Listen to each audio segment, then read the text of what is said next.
Yeah, Alex, I'm just going to give you a brief introduction. Alex is, as many will know, a professor of neurosurgery in the National Department of Surgical Sciences here at Oxford. He specializes in functional neurosurgery, including neuromodulation using deep brain stimulation and spinal cord stimulation.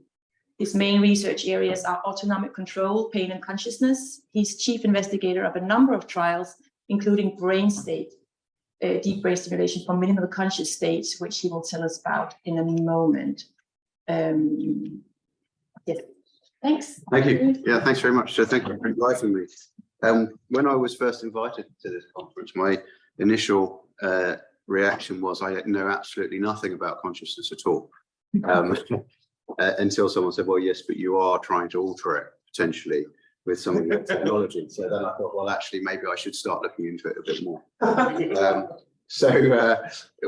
What you'll see with this is I'm a neurosurgeon. Neurosurgeons are very simple creatures. We look at things in black and white. So you're either conscious or you're not conscious. That's something that perhaps needs to change a little bit. There's a bit of medical jargon for those of you who are not sort of medically minded. Please do feel free to ask questions, and there's a little bit of background to my work which I think is relevant, so I put it in there, but it doesn't really sort of pertain to the discussion that we're going to have today on consciousness. One of the things that I just have to mention some disclosures. So I do a little bit of advisory work for some of the companies that make devices, and that includes teaching courses for doctors who are learning how to do some procedures, and that's mainly with one particular company, which I'm not using for this trial. So what I'm going to talk about in the next half an hour is I'm going to give you a little bit of a background of deep brain stimulation, which is, as I say, probably out of most people's comfort zone. And if you think it's out of your comfort zone, the philosophy of consciousness is probably a little bit out of mine. So I'll feel the same as you do at the end of today. How we got to where we are today, and in particular, I'm going to talk about stimulating an area of the brainstem called the Pedunculopontine Nucleus. I'll go into that in a bit more detail, and how we found in some of our studies that we could alter sleep states and vigilance states, and how we then made a leap to sort of try and alter people's states of consciousness. A very little bit about the neuroscience behind that, not too much, and potential role of this area of the brain in consciousness. And then the main study that we're trying to do, which is a first-in-man 10-patient study of people in minimally conscious state. So I'll explain all that and how we're doing it. So what is deep brain stimulation? Well, in a nutshell, it's putting electrodes in people's brains. So we have to do that via a surgical procedure, and very simply put, we drill 2 holes in the brain and we put some electrodes in.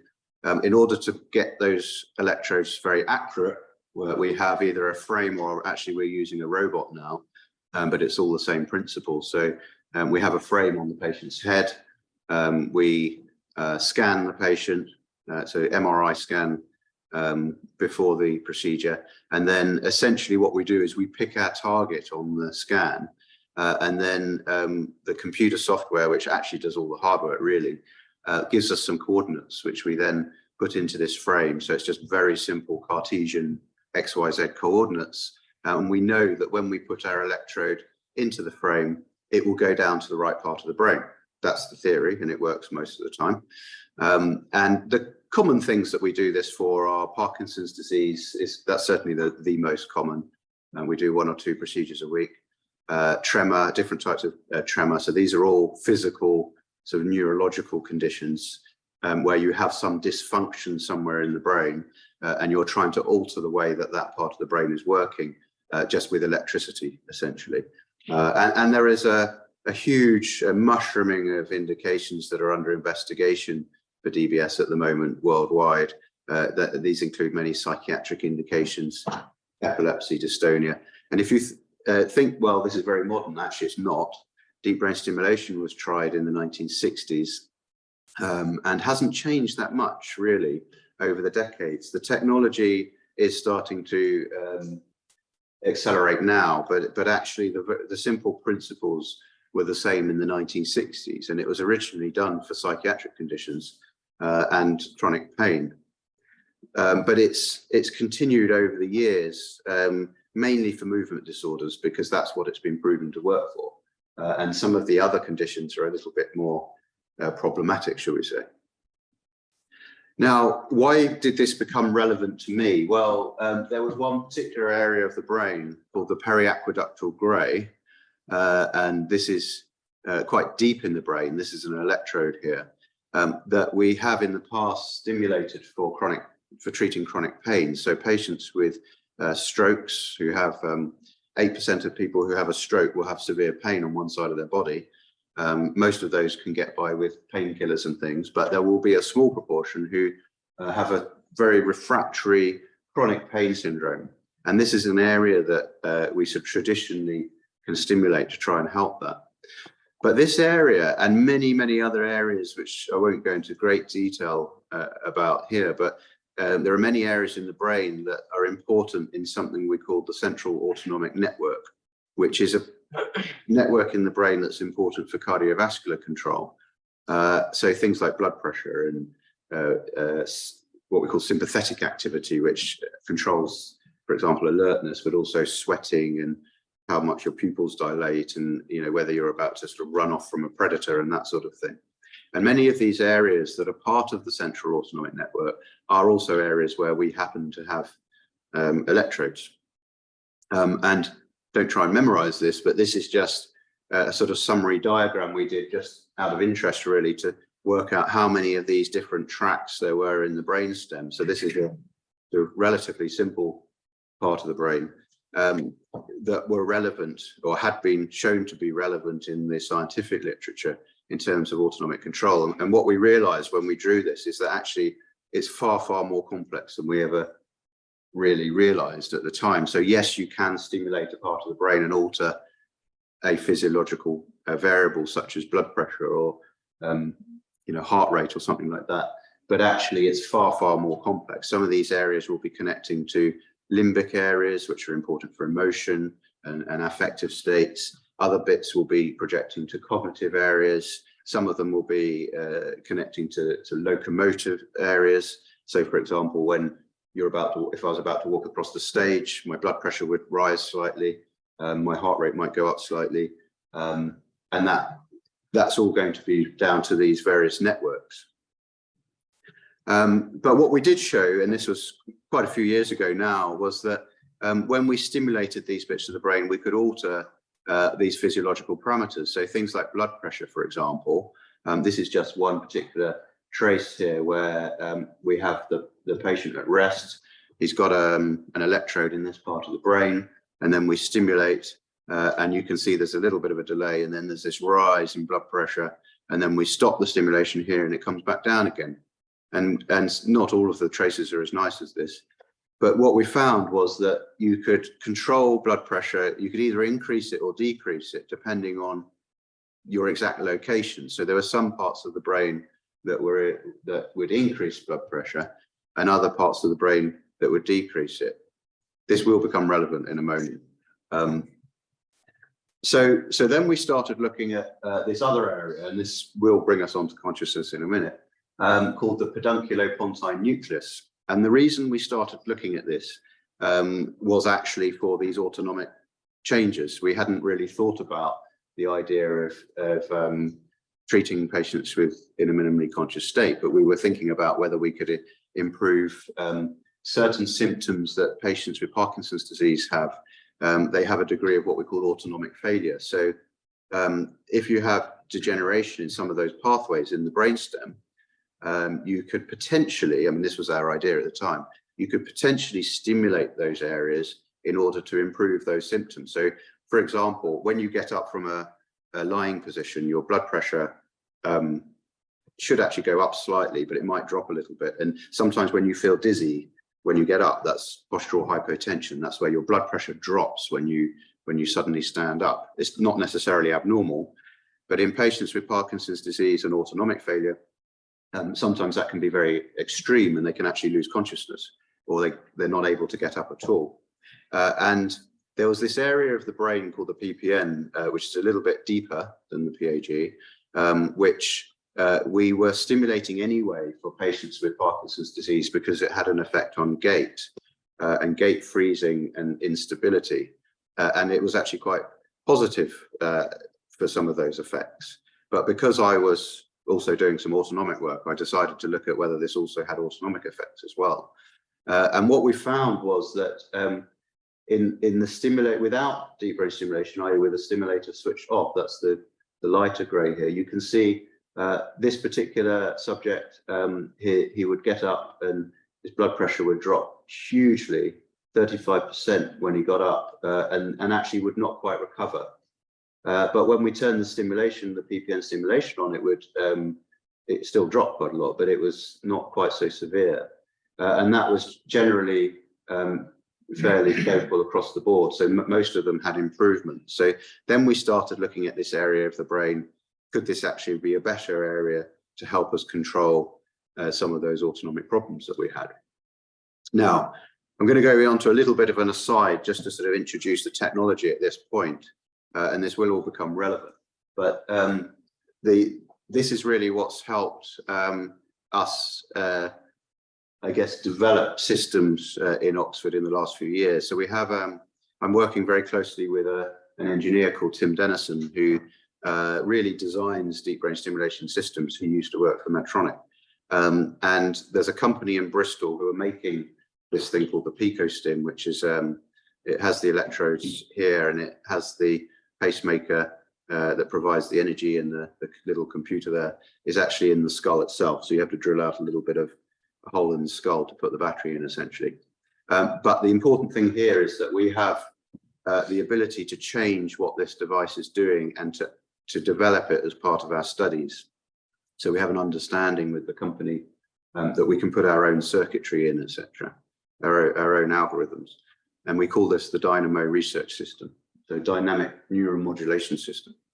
So what we can do is that we can use this to, for example, not just have stimulation on all the time, but to use stimulation to react to what's going on in the outside world for that individual subject. So, for example, there's an accelerometer that will detect motion and posture. So we can then say, well, if someone is getting up from standing, we can stimulate when they're doing that and not at other times, or we can stimulate in a particular way. Or we can use other signals. We can use signals from the brain, so we can measure what the brain is doing. If there's a change that is associated with a particular activity or a particular state in the brain, we can measure that electrically, and we can then feed that in and say, well, during this time when the subject is, thinking about their dinner or something like that, it hasn't quite got that advanced yet, but it can then stimulate in a particular way. And also we can, just with a very simple clock, we can look at what's happening during the day and night, or we can detect when someone's asleep, and we can stimulate in a particular way to increase sleep or decrease sleep if we're able to do that. And I will show some evidence for that in a moment. So this was a very exciting new tool that we had, where we realized that we had a little bit more power in our hands to be able to make a difference. So using this and using our work on the autonomic side, we then designed a trial looking at patients with brainstem stimulation, so the degeneration. So this is a condition called multiple system atrophy. And this particular patient group, they have problems with orthostatic hypotension, so blood pressure problems. They have bladder dysfunction. They have problems with their walking. So it was a perfect study for this particular area of the brain and this particular system. So we would be able to measure these things in the brain. This is the electrical activity, for example. We can measure EEG, we can measure ECG, all sorts of things, walking, and we can feed this back into the system. So that was our initial idea. Just because I'm a surgeon, I have to give you some gory pictures, I'm afraid. This is not too gory. I could have made it a lot worse. But this is just in the operating theatre to show that there's an electrode going down into this chap's skull, and we're putting an electrode in just to prove that we've actually done it, and I'm not a fraudster. And this is the post-op MRI scan with the CT scan superimposed, just to show the slightly lighter dot there is where the actual electrode is, just here. And sorry, the brighter area. The lighter area is the area where we're sort of aiming for. And this is the actual battery there, just to show you one particular example of a patient. Now, this is where the consciousness bit comes in. So I'm sorry that was a little bit of a long prelude for this. But this was one of the first things that we observed. So we were looking at blood pressure and walking and bladder function and things like that. But the first patient who came back, I asked him how he was, just in general. And the first thing he volunteered to me, he said, well, it's been okay. You know, I feel that I don't feel quite so dizzy when I stand up, you know, but he said, I haven't been able to sleep since you put the stimulator in. And I didn't think too much about this at the time, but thinking back, I should have sort of noticed the fact that this part of the brain is also very important as it's part of the reticular activating system, which is important for wakefulness.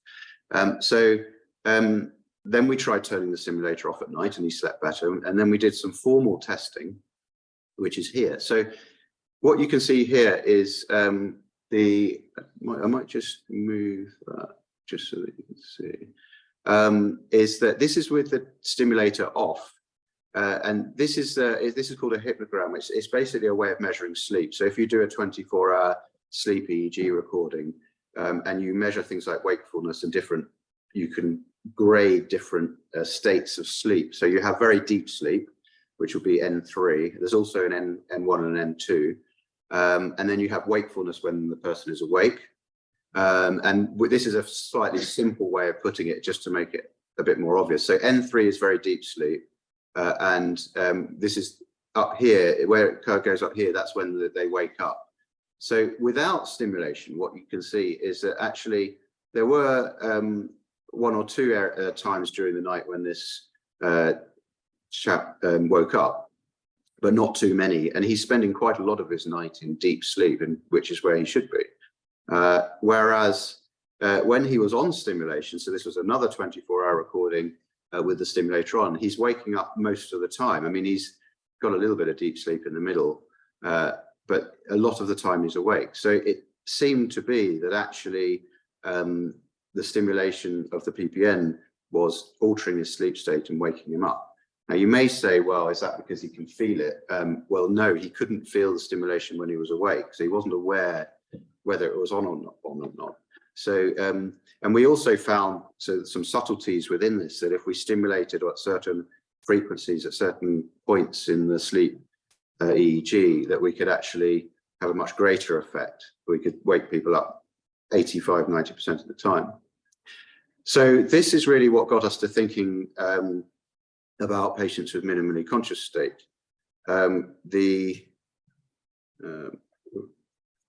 If you look at this area of the brain, again, I apologize for the sort of complex diagram. It probably is actually a lot more complex in reality, but we know that wakefulness and sleep are modulated by these projections from particular areas of the reticular activating system in the brainstem.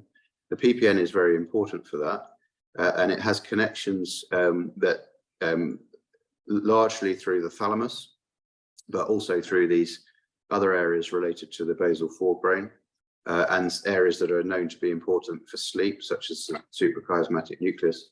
And there are different parts of the PPN. And we also know from past work in the literature that the way that neurons fire in this area are important during different sleep states, such as REM sleep. And the frequency of those will change. The activity in that area will change during different sleep states.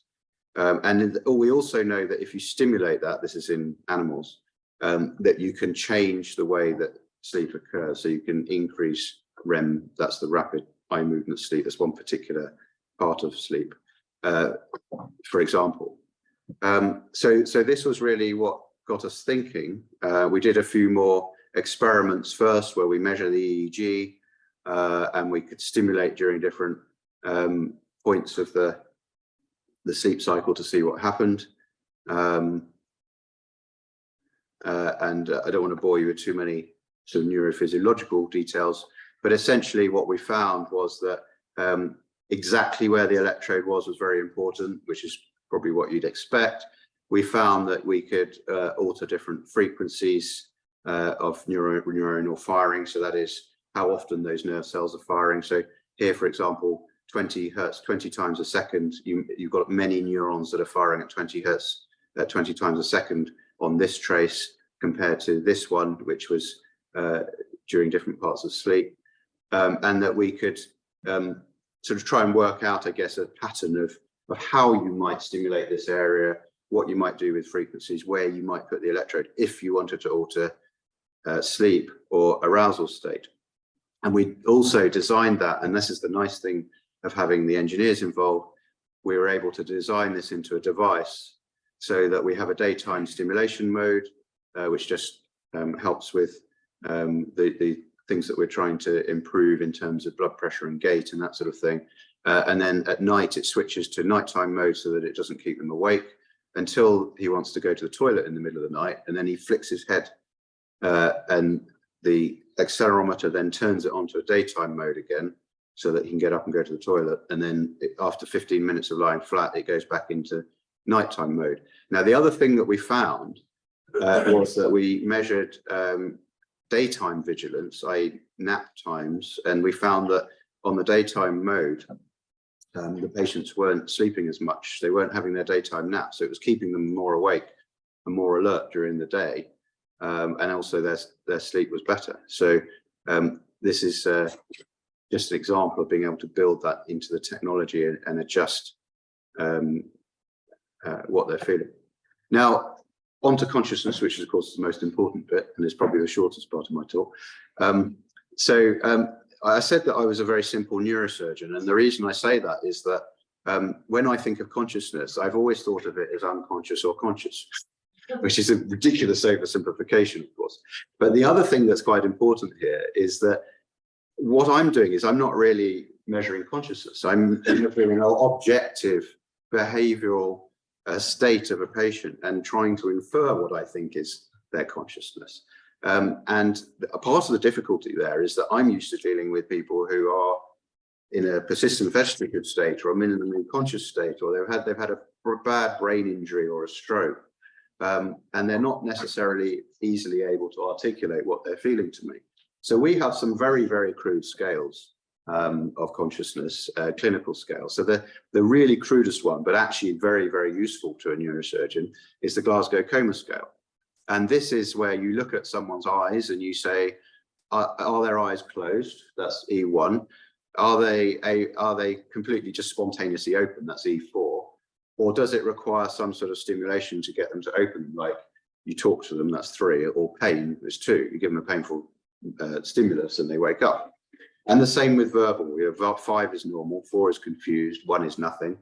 Motor, are they spontaneously moving and doing what they're supposed to be doing, or what you expect them to be doing, or are they doing nothing, or in between would be they've just got some flexion or there's some extension, and you can work out which bit of the brain is damaged based on roughly what their arms and legs are doing. And that gives us a score out of 15. So very useful, but is only really useful when somebody has had a bad injury and you're trying to work out what their recovery is like and whether they're going in the right direction, whether you need to rescan them, whether you need to think about rehab or what have you. Now, for people who are more into the clinical consciousness, there is something that's a little bit better called the Coma Recovery Scale. So there's a revised version, and that's more to do with interaction with the environment and self-awareness and the awareness of others, which I'll show you the scale in a minute. And at the lower end, you have the persistent vegetative state, which is almost no interaction. And at the higher end, you have the minimally conscious state. And this can be divided into different sort of severities, if you like, MCS plus, MCS minus, what have you. And there's another scale called the Wessex Head Injury Matrix, which is similar, but it's slightly more qualitative. So this is the CRS-R, which is the the Coma Recovery Scale. And what you do is you simply measure these different scales. So have they got a consistent movement to command or none? That's the auditory. Vision, similar sort of thing. At the best, you'd have object recognition. Somewhere in between, you might be fixing on an object or visual pursuit. Again, with motor, you'd have something. It's just a little bit more subtle, I guess, than the Glasgow Coma Scale. And there are certain elements of this. There are different ways that you can score it. So you can say, if they appear to be emerging from their minimally conscious state, they will have certain aspects of this. So they might be able to function, use an object, for example. They must be emerging. And there are certain aspects where you say, well, they're MCS plus. So they sort of not back to normal, but they have some degree of objective, if there's such a thing, consciousness. People will probably object to me using that term, I'm sure. And then the Wessex Head Injury Matrix is a very similar, but also very crude scale that clinicians use. So again, eyes, again, it's based on the same sorts of things. So eyes, whether they have a degree of attention, whether they can sort of attend to a dominant stimulus, whether they're looking at the person who's, or making eye contact with the person who's talking to them, you know, whether they appear to be sort of understanding and interactive, whether they have emotions, and all these sorts of things. So again, very, very crude scale. Now, I deliberately, and partly because of time, but more because I really don't understand any of it, mentioned that the sort of prominent neuroscience theoretical approaches, but I'm going to leave this to everybody else in the discussion in terms of the sort of neuroscience theories related to consciousness. And it seemed to me that certainly in the neuroscience literature, these were very much categorized into sort of four main different theories: the higher order theories, the global workspace theories, the re-entry and predictive processing theories, and the integrated information theory. But actually, if you look at it, there are literally hundreds of different theories of consciousness in the that's just in the neuroscience literature, not the rest of the literature. But what really strikes me from, again, a very simple neurosurgical perspective is that really all of these theories are related to networks of activity within the brain and how one part of the brain or one network essentially takes information or influences the way another part of the system works. And I'm not going to go into the detail because I think that will be discussion perhaps for later, which of course is very relevant to what we're doing. But we have no idea how to apply these theories to our study, which I'm going to mention in a minute. And the other thing, which I've already mentioned, is that the scales we're using in our studies are all objective. They're not really subjective awareness or experience, and therefore it doesn't really measure the hard problem of consciousness. What I'm doing as a neurosurgeon is I'm looking at someone and saying, well, I think based on my objective measures of you being able to respond to this, that you must have some understanding, you must have some awareness of what's going on. But I don't really know that you're experiencing that. And the other problem, of course, is that the minimally conscious state is a global state rather than a local state of consciousness. So the other question for my study is, and again, this is something which I'm asking rather than telling, is can we measure neural correlates of consciousness? So can we measure in these patients certain aspects that will tell us whether they're more or less conscious, or whether some aspects of consciousness are missing? And there is quite a lot of literature actually on, for example, looking at networks in the brain and applying some sort of intervention like transcutaneous magnetic stimulation, where you give a big magnetic pulse, and then seeing how networks in the brain are affected by that, you know, and for example, you can look at the complexity of those networks and how they respond. And interestingly, some of those measures actually do correspond very well to some of the clinical scales that we see of consciousness. And why the PPN? You know, which is this the wrong area of the brain? Should we really be looking at this? I can't take 1,000 electrodes and put them into someone's brain because it would be too dangerous. So I'm stuck to using one or two areas unless there's something, you know, maybe if I was Elon Musk, I might be able to do better. I'm not sure. although I don't think what he's doing is going to work. But anyway, this particular part of the brain, the PPN, is really part of the reticular activating system, which we know is important for arousal state. I'm not equating that to consciousness, but we know it's important sort of vigilance and arousal and also sleep. And we know that damage to this area of the brain does correlate with the clinical degree of consciousness. There's quite a lot of work on that. We also know that this area connects to the thalamus and the cortex. And we know that it controls, for example, which sensory signals from the periphery that come up from the spinal cord, for example, reach the cerebrum and which ones come to our attention. So the question there is, and again, this is a question, is it a filter? My other big question, which I'd like answered by the end of tomorrow, please, does the consciousness occur in the cortex or in the brainstem, or is it nothing to do with any of that? We also know, of course, that the reticular activating system is important for our arousal state, so how alert we are, and sleep. So what are we doing for our study? Again, this is, we've managed to get some welcome funding for this. So we're going to take 10 patients with traumatic brain injury or stroke who are in a minimally conscious state. And we're going to stimulate the PPN using this device. And we have a few other elements to the trial. For example, we put a sort of EEG headband on that we can use to feed back into the device. This is a phase 1 study, so it's just looking at a small number mainly for safety. And we're going to measure the CRS-R. And we're going to have a period off stimulation and a period on stimulation that will be random, so that we can see whether there's a difference. And this was the reason I put this here. This is one particular subject from a colleague of mine who works in neuro rehab. This is the Wessex head injury matrix, and she'd had a severe brain injury. And what you can see here is that these are different elements of this is the total number of behaviors, bit of a crude measure. And this is the sort of more advanced behaviors. And these are different days where she had the measurement. And what you can see here is that there's a huge fluctuation between a good day and a bad day.